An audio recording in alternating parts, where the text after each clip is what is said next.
po dahil naging station commander po si Colonel Garma noong Davao Mayor si Rodrigo Duterte. So ibig sabihin po nun, given her role ay isa po siya sa mga nag-implement ng war on drugs sa Davao. Yes, Mr. Chair. Mr. Chair, nag-implement po siya nun dahil kasama po siya dun sa mga na-mention kanina from NUPL, yung Davao Boys and Girls. Tama po ba, Mr. Chair? Mr. Chair, can I explain my answer, Mr. Chair, so that maintindihan po ni Congressman? Sige. Yes, Mr. Chair. Siya ay dating pinatawag ni former President Rodrigo Duterte. Nung pinatawag siya, ibinahagi ba yung plano na i-implement nationwide yung war on drugs? Tama po ba? Yes, Mr. Chair. Mr. Chair, nung mayor si former President Rodrigo Duterte sa Davao, implemented na doon ang war on drugs based sa kung paano natin siya ngayon napo-perceive. Tama po ba? Yes, Mr. Chair. Okay, Mr. Chair, at least ngayon, buti po ay na-admit iyon ni Colonel Garma dahil nung nakaraang mga pagtanong po natin ay hindi pa agad din yon na napuput on record dito sa komite. At least po ngayon ay alam na po natin talaga once and for all. Mr. Chair, nung station commander si Colonel Garma, nung panahon ni former President Rodrigo Duterte as mayor, ibig sabihin po ba nun ay, given her role, isa po siya sa mga nag-implement ng war on drugs sa Davao. Tama po ba iyon, Mr. Chair?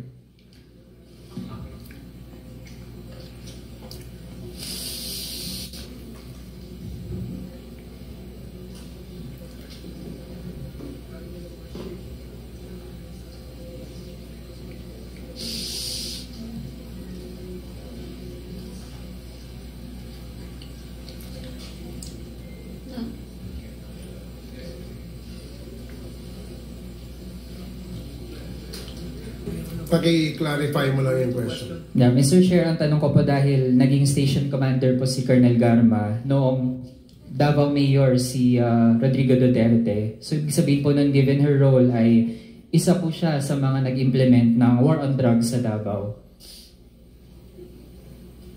Yes, Mr. Chair. Mr. Chair, nag-implement po siya nun dahil kasama po siya dun sa mga na-mention kanina from NUPL, yung Davao Boys and Girls. Tama po ba, Mr. Chair? Mr. Chair, can I explain my answer, Mr. Chair, so that maintindihan po ni Congressman? Sige. Yes, Mr. Chair. Pakilapit lang po yung microphone Yes, sa inyo. This is how it works actually.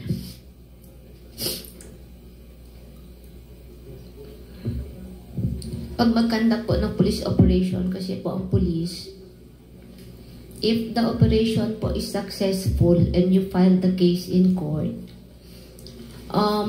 you will submit a report sa City Hall monthly at nakalagay po dun na na-file po yung kaso, nakalagay din po yung IS number po, proof na na-file po yung kaso and the details of the case. And once isubmit mo to, yung operational expenses po ay nare-refund. That's 5,000 pesos per case po, per operation. Ngayon po, kung malaki po yung operation mo at kailangan mo ng operational fund, gagawa ka ng co-plan, you will also request po sa City Hall for the funding of that operation plan. Now, in case din po na nagkaroon po ng operation and subsequently po nagkaroon po ng death on the part of the suspects po during a legitimate operation, meron din po corresponding amount po na binibigay, Mr. Chair. So that is how it works po. So, Mr. Chair, ibig sabihin ay totoo ngang merong Davao Boys and Girls na nagpatupad ng war on drugs. To confirm, Mr. Chair, tama po. Na yun yung mode of operations as described. Tama po ba? Yun yung kinakonduct, yun yung ginagawa nitong Davao Boys and Girls. Ganun po yung sistema po ng how you will refund yung operational expenses. Kung ano po yung tawag nila at ano po yung ipinangalan ay for me it's not relevant as long as yung process on how the funds are being provided po. Yun po yung ina-explain ko lang po. If that is how po ang pag-perceive, that's how it is politically described po, then that's it po. Okay, Mr. Chair, dun sa reward system, kasi nasa affidavit din po, na nire-refund ang operational expenses, tapos may funding din para sa planned operations, ito yung co-plan, tapos may reward din kapag napatay yung suspect. Tama po ba, Mr. Chair? Yes po. Your Honor. Mr. Chair, may nakuha po kasi tayong impormasyon, although nung mga nakaraan ay parang haka-haka lang siya, pero ngayon na nag-hold tayo ng investigations ay nakakakuha po tayo ng mga sources na pagdating po dun sa reward system ay kapag ang napatay ay isang pusher, yun yung tinatawag na level 1, tapos 50,000 ang reward. Mako-confirm po ba yun ni Colonel Garma, Mr. Chair? Mr. Chair, I am not so familiar po sa specific amounts. But true, there is a amount po per level. I think Colonel Leonardo can explain po kung ano yung specific amount. Kapag baka magkamali po akong sasabihin na 50 nga o 100 o 1 million yun. But there is a corresponding amount per level, Mr. Chair. Sige. Mr. Chair, sa information na nakuha natin ay merong 4 na levels. Yung level 1 ay 50K para sa pusher. Kung napatay ay pusher. Kung big time pusher naman ay yun yung level 2, 100K. Tapos kung narco-cops, narco-politicians, or protectors ay 300 to 500K. Tapos kapag trader, manufacturer, chemist, yung mga ninja cops, or mga financiers, yun yung level 4, 1 million yung reward kapag napatay sila. Familiar po ba yun kay Colonel Garma? Yung ganong leveling and amounts? May amount po, Mr. Chair, from what I understand, starting 20,000 to 1 million. But I'm not familiar sa mga bracketing po, Mr. Chair. Mr. Chair, yung 20K, yun po yung mga street level or mga small time na natatag na involved sa drug trade. Tama po ba? Most likely kasi yun po yung pinakamaliit na amount as far as that's I know, Mr. Chair. And to compare, Mr. Chair, yung mga napatay dun sa Davao Penal Colony ay dahil ang kanilang task di umano dun sa drug trade ay yung pagiging mga chemist. Kaya kapag ganun, level 4 sila. Kaya naging 1 million per head yung presyo, kumbaga, or yung reward para sa pagkapatay sa kanila. Tas dahil 3 sila, kaya 3 million. Tama po ba, Mr. Chair? Hindi ko po alam, Mr. Chair, hindi ko nakita kung magkano kung talagang mayroon pong na-classify sila kung anong level, ay hindi ko po nakita kasi. Pero you can confirm na yung pinakamataas ay 1 million. As far as I know, Mr. Chair. Kaya, Mr. Chair, doon sa pag-i-implement ng war on drugs on a national level, doon sa pakikipag-usap ni Colonel Garma kay former President Rodrigo Duterte, sinabi ba niya na meron siyang layunin na yung Davao model ay i-implement sa buong bansa? May ganun po ba, Mr. Chair? Yes, Mr. Chair. And Mr. Chair, doon sa ganitong plano ay on loop po doon ang incumbent senator na si Bongo. Tama po ba? Mr. Chair, I didn't get the question. Kindly repeat po, Your Honor. Mr. Chair, doon sa plano na itong Davao model ay implement siya sa buong bansa. Based sa naging affidavit, gusto nating ma-confirm na mayroong papel din dito si Senator Bongo. Tama po ba?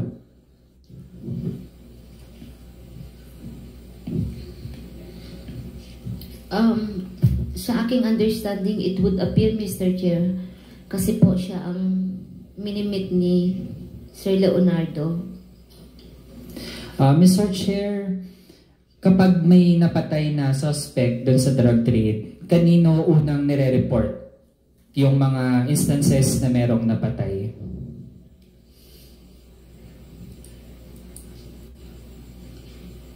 Sa ground kasi may gagawa ka ng report, Mr. Chair, spot report. And then, meron pong phone number na na-disseminate sa lahat po ng RD, PD, Chief of Police, kung saan po tinetext po yung result ng police operation. And these phone numbers are handled, hinahawakan po ng mga tao po ni Sir Leonardo. Mr. Chair, since naging bahagi po si Colonel Garma ng War on Drugs sa Davao, familiar po ba siya or alam po ba niya kung meron ding kompetisyon sa iba't ibang mga police stations sa number ng mga napatay? Lalo na kung meron palang reward na napatay yung isang tao as compared to inaresto lang. So meron bang ganong tipo ng kompetisyon among police stations? Wala po, Mr. Chair, during our time. Mr. Chair, pagdating naman sa kung paano na-incentivize yung mga iba't ibang police stations or police officers, ano po yung mga pamantayan dati para masabi na ang isang police station ay effective sa pag-conduct niya ng war on drugs? Meron kasing, sa amin nung sa Davao kasi po, it depends po kasi sa station na hinahawakan mo kasi naka-profile na po yan kung anong classification po ng drugs, kung infested po ba ng drugs yung mga barangay. So meron na pong projection po. Kasi meron po kami noong tinatawag na yung may baseline po kasi kami na naka-establish during that time. So projected po kung ilan ang possible arrest mo every month, Mr. Chair. But of course, dumarating din po yung point na wala ka na mahuli o sobrang baba. Depende kasi sa performance din ng patrol sa area as part of preventing po yung occurrence po ng illegal drug trade. So mamimili ka lang naman mag-ooperate ka o intensify mo ang police patrol para wala kang mahuli at hindi po matuloy mangyari ang bentahan po ng droga. You just choose between the two naman po. Kaya Mr. Chair, yun yung tungkol sa reward system kapag may napatay na mga suspect. Kahit nga, we would like to underscore na mga suspect pa lang yun. Mr. Chair, pagdating dun sa funding ng mga planned operations, sino po ang nagpa-fund ng mga ganong operasyon, yung tinatawag na co-plan, batay dun sa affidavit? What I understand pong alam ko po, pag malalaking police operation, the case operation plan ay sinasubmit po kay Sir Leonardo for funding. And I think si Sir Leonardo po maka-explain kung saan po galing ang pondo, Mr. Chair. Mr. Chair, sa pagkakaalam ni Colonel Garma, meron bang mga private individuals or corporations na nagbibigay din ng, kumbaga, we can say, donation para sa ganitong mga planned operations? I'm not aware, Mr. Chair. Wala akong alam po. Mr. Chair, pare-pareho ba yung amount na binibigay para dun sa kada operation na kinakonduct? Hindi ko rin po alam, Mr. Chair, kaya hindi ako ang nag-evaluate ng mga co-plan. Basta ang alam ko lang, sinasubmit po sa kanya and siya po ang magpapacilitate for the funding, Mr. Chair. Okay, and Mr. Chair, dun sa pangatlong tipo ng itong paggamit ng pera for these plans, yung refund for operational expenses, ano-ano pong mga tipo ng expenses ito? Kasi kung nire-refund siya, ibig sabihin, meron munang nag-aabono. Ganun po ba ang sistema sa pag-conduct ng mga operations? Nag-aabono muna yung mga involved na mga police, tapos saka sila manghihingi ng refund? I will explain further, Mr. Chair. Yung real McCoy kasi sa ground, Mr. Chair. The real talk po tayo sa ground. Talaga namang wala pong ponto talaga. Mag-aabono ka talaga. Pati bypass money, mag-aabono ang chief of police diyan para mamarkahin yan. Kung minsan nasusunog na itatakbo, wala na. Tapos wala kang mahuli, hindi mo talaga marirefund yung pera mo. So talagang abonado ang chief of police at saka mga operatiba. That is why in Davao, once successful po ang police operation na file mo ang kaso, may IS number po, proof that you filed the case, i-refund po ng 5,000 pesos yung mga expenses like photocopy, bypass money, payment for the agent, pagkain po ng suspect pag dinala mo po sa court. Kasi maghihintay ka rin, tatagal ka rin sa korte. So, those are the expenses which is very decent enough naman. Just enough para lang maibalik at ma-refund po yung mga personal expenses na nagastos po ng chief of police o ng mga operatiba during police operation, Mr. Chair. Mr. Chair, dun sa mga nagpapa-refund for operational expenses, saan o kanino kinukuha yung mga pang-refund na mga amounts? Are we referring to the national scope, Mr. Chair? My question lang, or Davao? Sa Davao, Davao Mr. Chair. noon. We have to submit the after activity report sa City Hall po.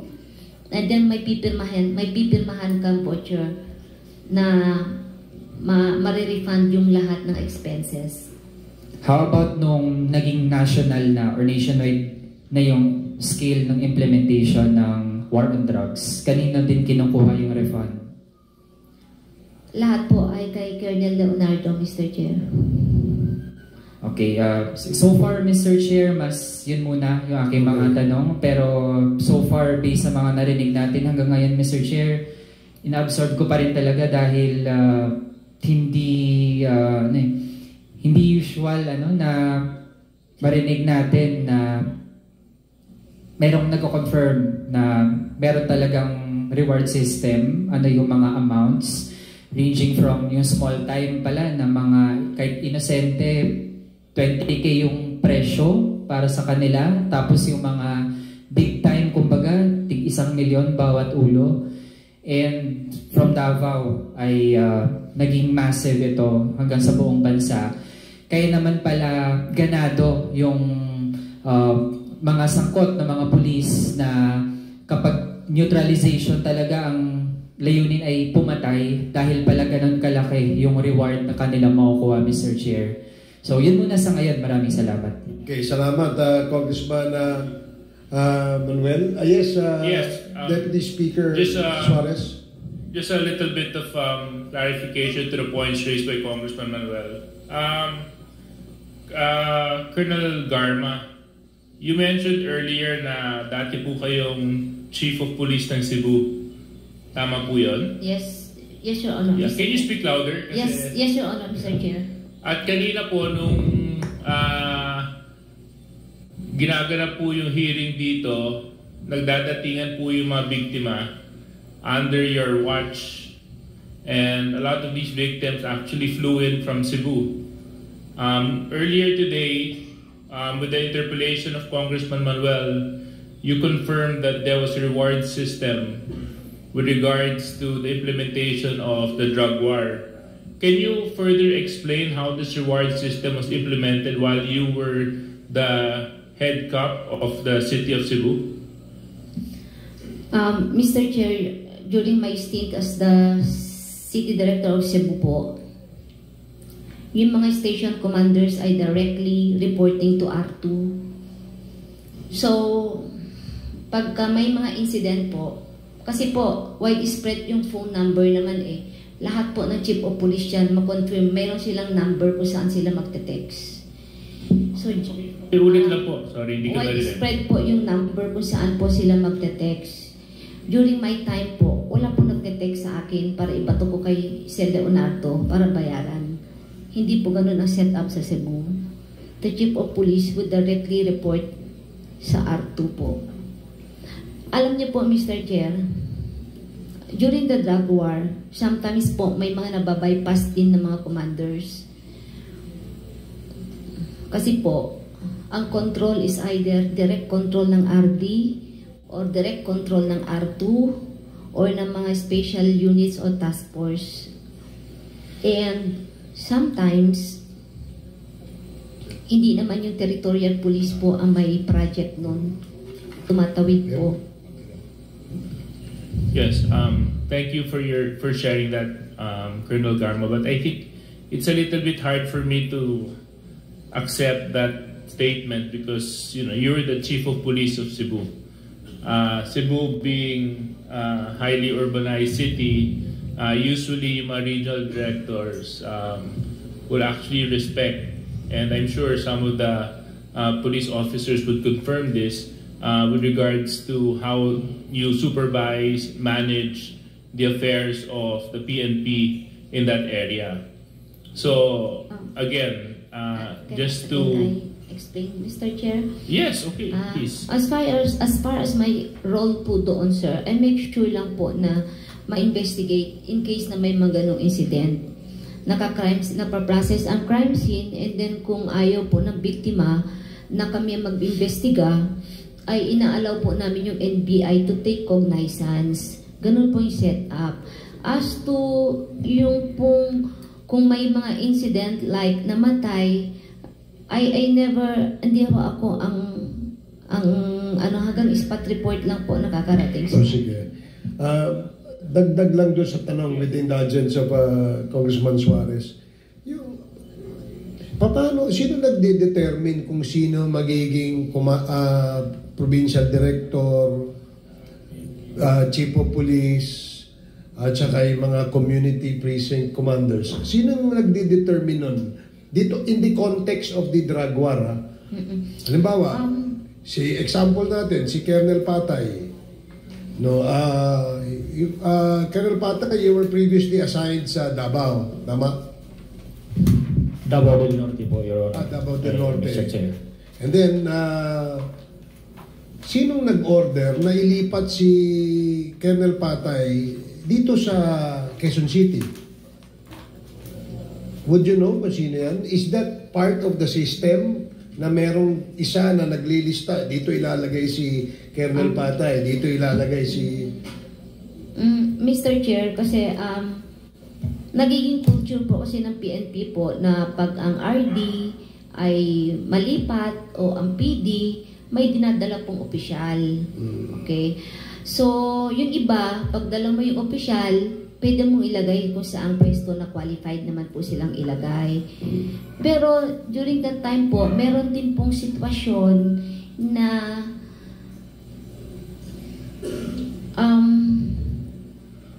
some would volunteer. Volunteer? Yeah. So, merong nagbo-volunteer? Nagbo-volunteer, which is, I think naman po, is nagagrant kung minsan because they would say that they can deliver. And what can they deliver? Ano yung bakit, mga projects po sa area. Sa war on drugs. But be specific, para lang for our education kasi hindi naman namin naintindihan. Ano yung sinabi mong project, ano yun? Example po, Mr. Chair, alimbawa lang po, like,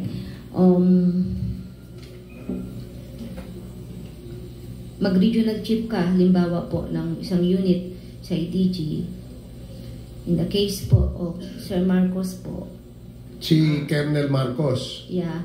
I Okay. think, mayroong arrangement Colonel, can you speak louder? Yes. May arrangement niya na he could deliver mga big fish in the area. Just to give him the opportunity to lead the unit, it's easier. Mga ganun po, yung iba naman po, nakakapagtrabaho, tama naman po yung trabaho, hindi naman po lahat po ay masasabi mong hindi tama po yung ginawa. Ano bang ibig sabihin nung makaka-deliver? Halimbawa, is Colonel Marcos still here, no?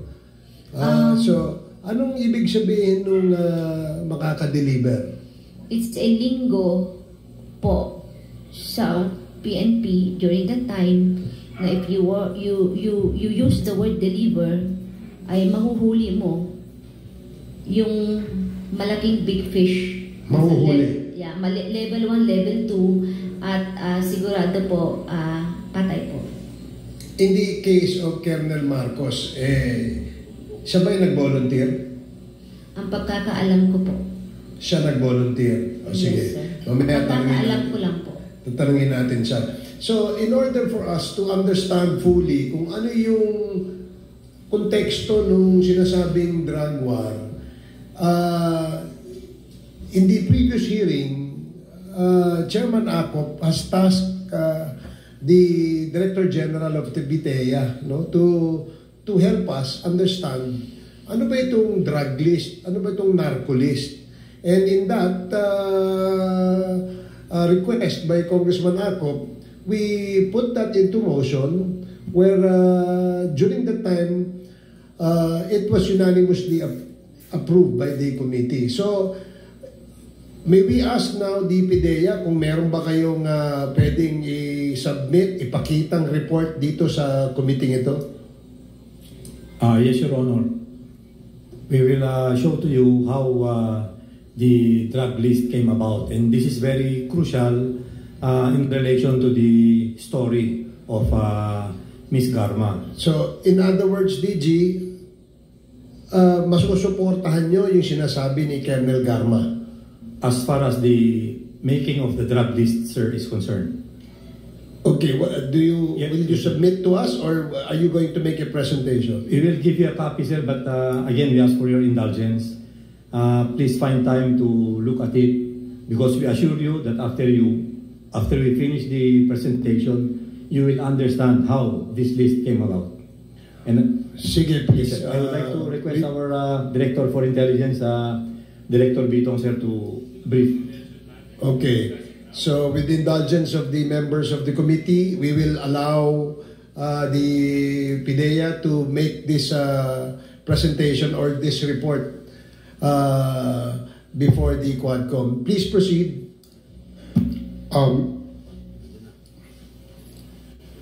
Please bear with me, sir, as I try to read it so that I can deliver it crisply and clearly.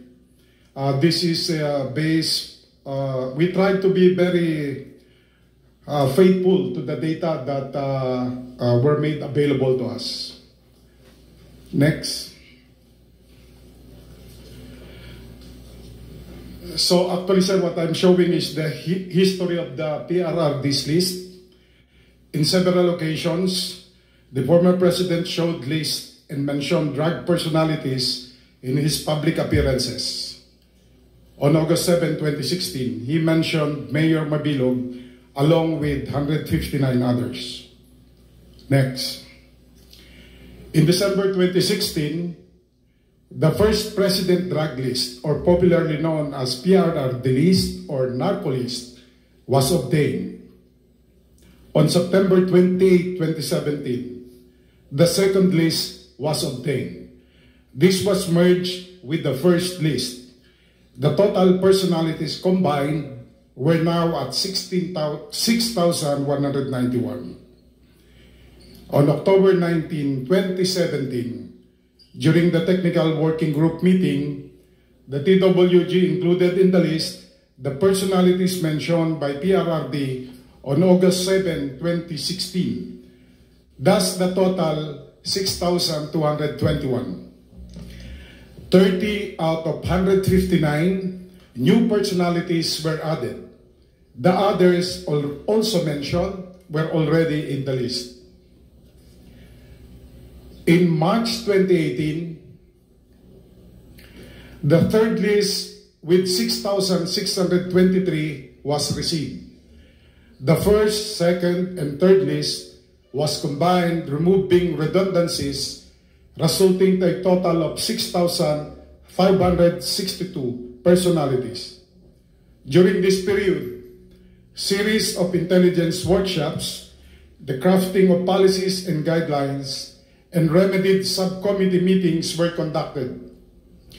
It was on 28 May 2019 when the President's drug list was renamed Interagency Drug Information Database, or ID. From May 14, 2021 to April 7, 2022, 3 remedied committee meetings were conducted. Out of 1,046 POIs adjudicated by the remedied committee, only 885 were approved. 600 POIs recommended for deletion, 249 for relegation to suspense file, and 36 for retention, and 153 POIs remain pending. This is the current ID, the working database that is the product of remedied from the first, second, and third list. Upon the assumption of PBBM, the committee members conducted several consultation meetings. A letter signed by current SILG as chairman, the former SILG as chairman of remedied committee, proposing the dissolution of the remedied guidelines and procedures was forwarded to the Office of the President on May 24, 2024. This is yet to be approved. Meanwhile, the different regional adjudication committees are continuously deliberating their ID. In our effort to come up with a comprehensive study, PIDEA obtained the following e-copies. As shown. When PIDEA was tasked to study the origin of PRRD list, PIDEA gathered versions from other sources as shown. First on the list is the new target list. It is the file name. It was recovered from old PIDEA files. The original list in August 2020 was acquired by the Director General of PIDEA on September 2024. The PRRD list Pro-NIR was recovered by the Deputy Director General for Operation, ASEC Renato Gumban. And the ID list is the working database maintained by PIDEA, processed from first, second, the PRRD pronouncement, and the third list. I will show you, sir, the details of the different lists.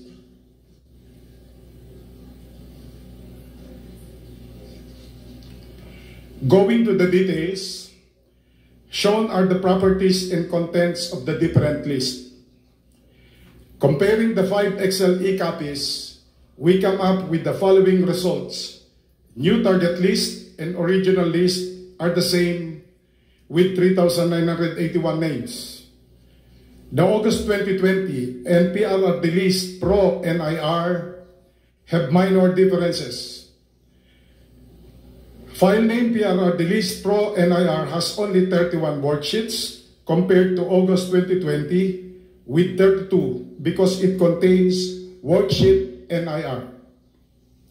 ID, the official list of remedied committee, has a total of 6,276.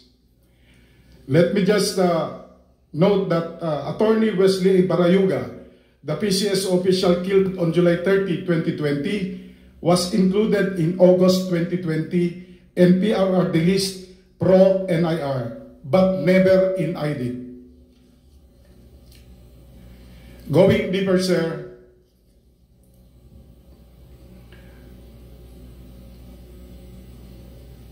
you will note, sir, that the new target list is authored by PNP-CIDG, as well as the original list, PNP-CIDG. And the next, August 2020, is authored by a certain Ianism, as well as PRRD list Pro-NIR while the IDID has no more author because this is a working database. Upon checking the properties of the same 5 Excel files, particularly the original list, it has the PNP-CIDG and Yanism as the authors, 4 of which were created last July 25, 2016, while the IDID was created last November 15, 2022, because, as I said, it is a working database and properties change every updating. The next slide. This is what we were talking about earlier. This slide showed notable differences among the lists. On the left is worksheet found in the new target list and original list. This contains 5 levels with description and a column for amount. On the right is worksheet found in file name August 2020 and PRRD list Pro NIR. These have only 4 levels with description and an evaluation. These do not have the amount column. In the IDID list, all these worksheets are not included. Next. This slide is a photo gallery of high-value target found in the lists.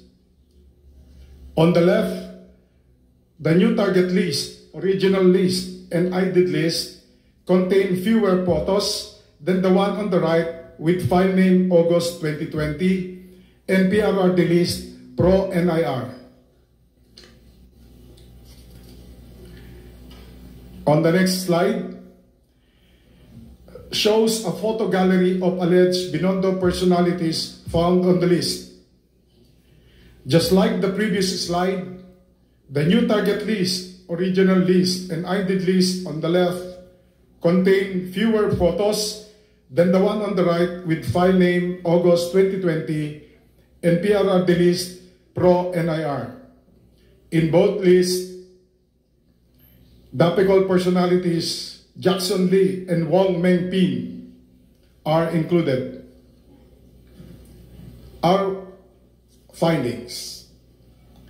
There is indeed the President's drug list, commonly known as PRRD list. All 4 lists obtained were authored on July 25, 2016. File name, new target list, and original list are both authored by PNP-CIDG. The file name PRRD, Pro NIR, and August 2020 have same author, Yanism. These were recently obtained and did not undergo official validation by the remedy. There are many inconsistencies and differences between the different lists. The counts of personalities vary. There are double or triple entries, many aliases, insufficient details. The top high-value target of personalities with some names on the picture gallery are not included in the list. There are also inconsistent recapitulation and numbering on the sheets. The 3 Chinese killed in Dapicol are included in the list. The original list contained the amount column. Mayor Mabilog was not included in the original list until October 19, 2017, 2 months after second list was received. And Attorney Wesley Barayuga was included only in August 2020 and PRRD list Pro NIR, but never in IDID or the official list. That ends our briefing, sir. Mr. Chair, can I have just some clarificatory question? Please proceed. Yeah, thank you very much. Just to the PDEA, nabanggit niyo po kanina, based on what I gather, it was a list that was having a lot of revisions from the time that it started, correct? Yes, Your Honor. So, if it was being revised continuously, we were seeing deaths left and right since 2016 onwards. Yes, Your Honor. So how can we now say that those deaths and those operations were indeed validated true drug personalities? If the list itself that served as the basis of the PNP to implement was not validated, nor was it final in nature? That was the predicament that we had while we were trying to analyze the lists, Your Honor, because we found out that, let us just take, for example, the first list or the original list. It was sent to PIDEA, it was studied by PIDEA, and when it was submitted back to the palace, that is what I understand, a second list would be given back to PIDEA. And it was observed that there would be names included in the list that was being sent back to PIDEA. So parang, we checked on the list, we send it forward, we send it upwards for them to check on it, hoping that there would be no more names included, but it was the opposite. There would be names again that would be included. And so this continued until the third list. And so as not to miss anything, the lists were already combined with each other to come up with the August 2020 list, removing the names that were redundant, or maybe there were deaths already, so they were removed from the list already. So that was how the list evolved, Your Honor. Do you have somebody from the CHR here, Mr. Chair? Do you have a representative from the CHR? Yes, earlier they were here, but after the interview with the victims earlier, we allowed them to be excused for this. But I just wanted to know lang, Mr. Chair, kasi base sa sinabi ng PIDEA, it was around 2020 where, a working draft that was actually validated was finalized, more or less, correct? Your Honor, just to make a clarification, the file name is dated August 20, 2020. But as early as 2019, yeah, second.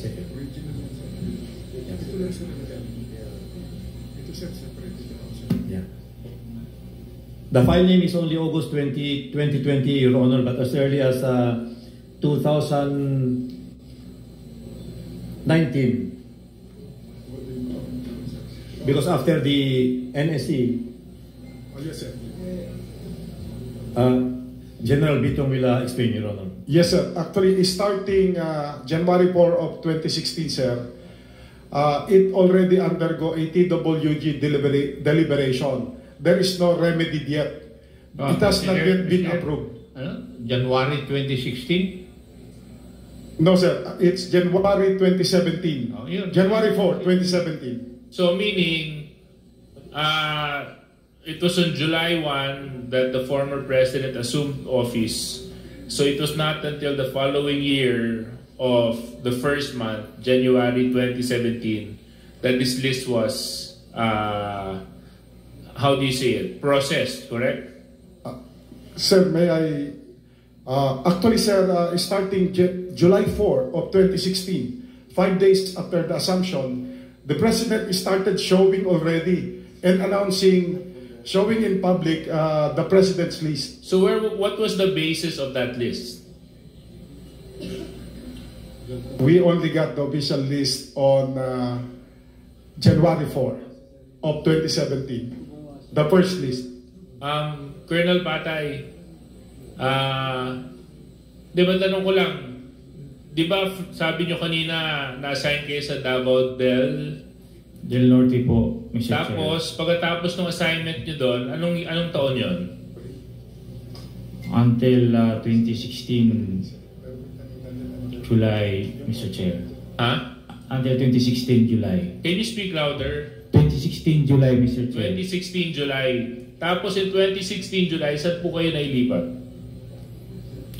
Dito po sa NCRPO Station 6 QCPD, Mr. Chair. NCRPO Station 6. Nung kayo po ang naipwesto dito, gaano katagal po kayo naglingkod dito po sa NCRPO Station 6? 11 yata yun, Mr. Chair. 11 months from July to September, if I'm not mistaken, Mr. Chair. Doon po sa kabuuan nung 11 buwan, maalala niyo po ba kung ilan ang drug operations ninyo na nagresulta sa pagkamatay ng suspect? Hindi ko po bigay yung exact figure, Mr. Chair. But more or less? Hindi ko po ma-estimate. Last time, Mr. Chair, previous hearing, may guidance na po dito na ang listahan po ay I think that it was submitted yata dito sa committee na to, Mr. Chair. Yes, can you give me a ballpark figure? I was not able to look at the report, Mr. Chair. I cannot give the figure, Mr. Chair. Kamali po ako. Chairman Paduano, maybe you can tell me